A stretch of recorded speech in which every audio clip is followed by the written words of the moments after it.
ನನ್ನ ಹೆಸರು ಶ್ರೀಕಾಂತ್ ಅಂತೇಳಿ ಶಿವಮೊಗ್ಗದಿಂದ. ಇವತ್ತು ಸ್ನೇಹಿತರೆ, ಇವತ್ತು ನಮ್ಮ ಜೊತೆ ಮಂಜುನಾಥ್ ರೆಡ್ಡಿ ಇದ್ದಾರೆ, ಲತೀಫ್ ಇದ್ದಾರೆ ಮತ್ತು ಸುನಿಲ್ ಇದ್ದಾರೆ. ಅದ್ರ ಜೊತೆಗೆ ಈ ಟೊಮೊಟೊ ಫ್ಲ್ಯಾಟ್ ಓನರ್ ಆದಂಥ ನಮ್ಮ ರೆಡ್ಡಿ ಸರ್, ಮುನಿಯಪ್ಪ ಮತ್ತು ಮಧು ಅವರು ನಮ್ಮ ಜೊತೆ ಇದ್ದಾರೆ. ಇವತ್ತು ಏನು ಈ ಒಂದು ಟೊಮೊಟೊ ಫ್ಲ್ಯಾಟಲ್ಲಿದ್ದೀವಿ. ಇದು ಕೋಲಾರ ತಾಲೂಕು, ಕೋಲಾರ ಜಿಲ್ಲೆಯಲ್ಲಿ ಇರ್ತಕ್ಕಂಥ ಒಂದು ಟೊಮೊಟೊ ಬೆಳೆ ಒಂದು ಜಾಗದಲ್ಲಿ ನಾವಿದ್ದೀವಿ. ಮೇಜರಾಗಿ ಇದು ಎಷ್ಟು ತಿಂಗಳಾಗಿದೆ, ಏನೇನು ಬಳಕೆ ಮಾಡಿದ್ದಾರೆ, ಈ ಒಂದು ನಾನ್ ಪಾಯ್ಸನಸ್ ಟೆಕ್ನಾಲಜಿಯಲ್ಲಿ ಗ್ರೀನ್ ಪ್ಲಾನೆಟ್ ವಸ್ತುಗಳನ್ನ ಏನೇನು ಬಳಕೆ ಮಾಡಿದ್ದಾರೆ ಮತ್ತು ಅವರ ಅನುಭವನ ಕೇಳಲಿಕ್ಕೆ ನಾವು ಇವತ್ತು ಇಲ್ಲಿ ಬಂದಿದ್ದೀವಿ. ಮುನಿಯಪ್ಪ ಅವರೇ ಮತ್ತು ಮಧು ಅವರೇ, ನೀವು ಎಷ್ಟು ವರ್ಷದಿಂದ ಕೃಷಿ ಮಾಡ್ತಾ ಇದ್ದೀರಾ ಸರ್? ನಾವು 40 ವರ್ಷದಿಂದ ಕೃಷಿ ಮಾಡ್ತೀವಿ. 40 ವರ್ಷದಿಂದ ಕೃಷಿ ಮಾಡ್ತಾ ಇದ್ದೀರಾ. ಟೊಮೊಟೊ ಬೆಳೆ ಎಷ್ಟು ವರ್ಷದಿಂದ ಮಾಡ್ತಾ ಇದ್ದೀರಾ? ಇಲ್ಲ, 1 ವರ್ಷ ಮಾಡಿದ್ದೀವಿ, ಆಮೇಲೆ ಬಿಟ್ಬಿಟ್ವಿ. ಒಂದು 10-12 ವರ್ಷದಲ್ಲಿ. ಈಗ ಇದೇ ಫಸ್ಟ್ 10-12 ವರ್ಷದ ನಂತರ ಈಗ ಇದು ಫಸ್ಟ್ ಟೈಮ್ ಮಾಡಿದ್ರೆ. ಈ ಟೊಮೊಟೊ ಬೆಳೆ ಜೊತೆ ಬೇರೆ ಏನೇನು ಬೆಳೆ ಇದೆ ಮುನಿಯಪ್ಪ? ಈಗ ಏನಿಲ್ಲ ಸರ್, ಶುಂಠಿ ಸ್ವಲ್ಪ ಐತೆ. ಶುಂಠಿ ಇದೆ. ಆಮೇಲೆ ರೇಷ್ಮೆ ಬೆಳಿತೀರಾ? ರೇಷ್ಮೆ ಬೆಳಿತೀರಾ. ಅದ್ರ ಜೊತೆಗೆ ಈಗ ಟೊಮೊಟೊ ಸ್ಟಾರ್ಟ್ ಮಾಡಿದ್ದೀರಾ.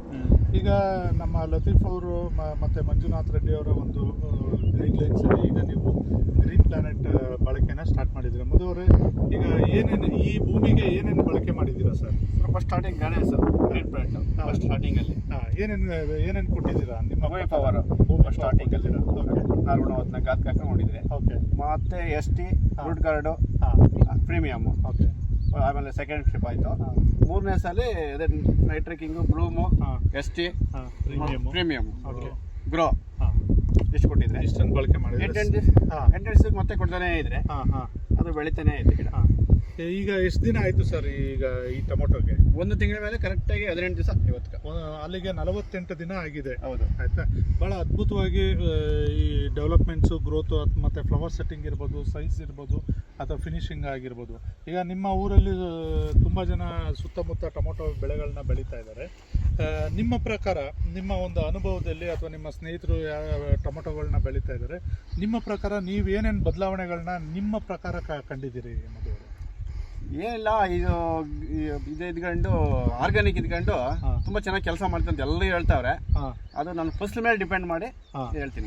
ನಾನು ಫಸಲು ಬಂದಲ್ಲಿ ಇಲ್ಲಿ ಈ ಕ್ಷಣದವರೆಗೂ ನಿಮ್ಮ ಒಂದು ಕೆಮಿಕಲ್ಕಿಂತನೂ ಪರವಾಗಿಲ್ಲ, ತುಂಬಾ ಚೆನ್ನಾಗಿದೆ ಅಂತ ಹೇಳ್ಬೋದು. ಈಗ ತುಂಬಾ ಜನ ಹೇಳ್ತಾರೆ ಖರ್ಚು ಬಗ್ಗೆ ಮಾತಾಡ್ತಾರೆ. ನಿಮ್ಮ ಪ್ರಕಾರ ಖರ್ಚು ಸರ್? ಈಗ ನಾನು ಖರ್ಚೆಲ್ಲ ಒಂದು 30,000 ಈಗ. ಬೇರೆ ಈಗ ಕೆಮಿಕಲ್ ಪಾಯ್ಸನ್ ಅಲ್ಲಿ ಮಾಡಿದ್ರೆ ಇಲ್ಲಿವರೆಗೂ 48 ದಿನಕ್ಕೆ ನಿಮ್ಮ ಪ್ರಕಾರ ಎಷ್ಟು ಖರ್ಚು ಆಗ್ತಾ ಇತ್ತು? ಒಂದು 50,000 ರೂಪಾಯಿ ಆಗ್ತಾ ಇದೆ. ಅಲ್ಲಿಗೆ ಖರ್ಚಲ್ಲಿ ಒಂದು ಆಲ್ರೆಡಿ ಇಲ್ಲಿವರೆಗೂ ಒಂದು 20,000 ರೂಪಾಯಿ, 15,000 ರಿಂದ 20,000 ರೂಪಾಯಿ ನಿಮಗೆ ಉಳಿತಾಯ ಆಗಿದೆ. ಬಟ್ ಈ ಏನು ಕೆಮಿಕಲ್ ಪಾಯ್ಸನ್ ಅಲ್ಲಿ ಬೆಳೆದು ಡೆವಲಪ್ಮೆಂಟ್ಸ್ ಆಗ್ತಾ ಇತ್ತು, ಅದಕ್ಕಿಂತ ಒಂದು ಉನ್ನತವಾದಂಥ ಮಟ್ಟದಲ್ಲಿ ಏನು ಗಿಡ ಇರ್ಬೋದು, ಫ್ಲವರ್ ಇರ್ಬೋದು ಅಥವಾ ಫ್ರೂಟ್ಸ್ ಇರ್ಬೋದು, ಸೆಟ್ಟಿಂಗ್ ಇದೆ. ಈಗ ನಿಮ್ಮ ಒಂದು ಅನುಭವದಲ್ಲಿ ಈಗ ನೀವೇನೇನು ಬಳಕೆ ಮಾಡಿದ್ದೀರಾ ಅದ್ರ ಬಗ್ಗೆ ಎಲ್ಲ ಹೇಳಿದ್ದೀರಾ. ಬಟ್ ಇನ್ನು ಮುಂದೆ ಈಗ ನೆಕ್ಸ್ಟ್ ಎಷ್ಟು ದಿನದಲ್ಲಿ ಕಾಯಿ ಕೊಯ್ಲಿಕ್ಕೆ ಸ್ಟಾರ್ಟ್ ಮಾಡ್ತೀರಾ? ಒಂದು 15ರಿಂದ 20 ದಿನದಲ್ಲಿ ಇದು ಮಾಡ್ತೀರಾ. ಈಗ ಬೇರೆ ರೈತರಿಗೆ ಮಧು ಅವರೇ ಏನು ಹೇಳಲಿಕ್ಕೆ ಇಷ್ಟಪಡ್ತೀರಾ? ನಾನು ಎಲ್ರಿಗೂ ಹೇಳ್ತೀನಿ, ಗ್ರೀನ್ ಪ್ಲಾಂಟ್ ಮಾಡಿ ಅಂತ ಹೇಳ್ತೀನಿ. ಅದು ನಾವು ಕೆಮಿಕಲ್ಲೇ ಮಾಡ್ತೀನಿ ಅಂತ ಹೇಳ್ತಾವ್ರೆ, ನಾನು ಮಾಡಲ್ಲ. ಅಂದರೆ ನಿಮ್ಮ ಪ್ರಕಾರ ಇದೆ. ಈಗ ನಾನು ಇನ್ನೊಂದು ಕೆಲವು ವಿಷಯನ ನಿಮ್ಮ ಹತ್ರ ಕೇಳಬೇಕಾಗಿದೆ. ಈಗ ಬೇರೆದಕ್ಕೆಲ್ಲ ಈಗ ನೀವು ಬೇರೆ ಕೆಮಿಕಲ್ ಪಾಯ್ಸನ್ ಎಲ್ಲ ಸ್ಪ್ರೇ ಮಾಡಬೇಕಾದ್ರೆ ಕೆಲವರು ರೈತರು ಹೇಳ್ತಾರೆ ಕೆರೆತ ಬರುತ್ತೆ, ಕಣ್ಣುರಿ ಬರುತ್ತೆ, ಅಥವಾ ಅಸಿಡಿಟಿ ಥರ ಆಗುತ್ತೆ, ಒಂಥರ ಆಯಾಸ ಆಗುತ್ತೆ ಅಂತ ಹೇಳ್ತಾರೆ.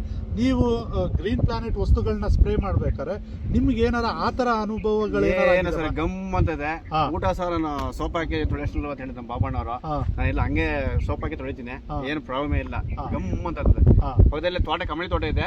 ಕಮಳಿ ತೋಟಕ್ಕೂ ಏನು ತೊಂದರೆ ಇಲ್ಲ, ಯಾವ್ದು ರೀತಿಯಾದಂತ ಏನು ತೊಂದರೆ ಆಗಿಲ್ಲ. ಒಂದು ಬೆಳೆ ಮೇಸಿದ್ದಾಯ್ತು, ಏನು ತೊಂದರೆ ಇಲ್ಲ, ಯಾಕಂದ್ರೆ ಏನಂತ ಸ್ಮೆಲ್ ಇರಲ್ಲ. ಔಷಧಿ ಲೈಟಾಗಿ ಕೆಲಸ ಮಾಡ್ತಾ ಇರ್ತಾರೆ, ನೈಟ್ ಹಂಗೆ ಕೆಲಸ ಮಾಡ್ತಾ ಇರ್ತಾರೆ. ಈಗ ಈ ಒಂದು ವಿಚಾರವಾಗಿ ನಾವು ಆಲ್ರೆಡಿ ಟೊಮೊಟೊ ಬೆಳೆನ ನೋಡಿದ್ದೀವಿ. ಈಗ ನಿಮಗೆ ಸರಿಯಾದಂಥ ಮಾಹಿತಿ, ವಸ್ತುಗಳನ್ನೆಲ್ಲ ಇನ್ ಟೈಮ್ಗೆ ತಲುಪಿಸ್ತಾ ಇದ್ದಾರೆ? ಎಲ್ಲ ಏನೇನು ಸ್ಪ್ರೇ ಮಾಡಬೇಕು, ಏನು ಅಪ್ಲಿಕೇಶನ್ ಮಾಡಬೇಕು, ಅದನ್ನೆಲ್ಲ ನಿಮಗೆ ಸರಿಯಾದಂಥ ಜ್ಞಾನ ಕೊಡ್ತಾ ಇದ್ದಾರೆ.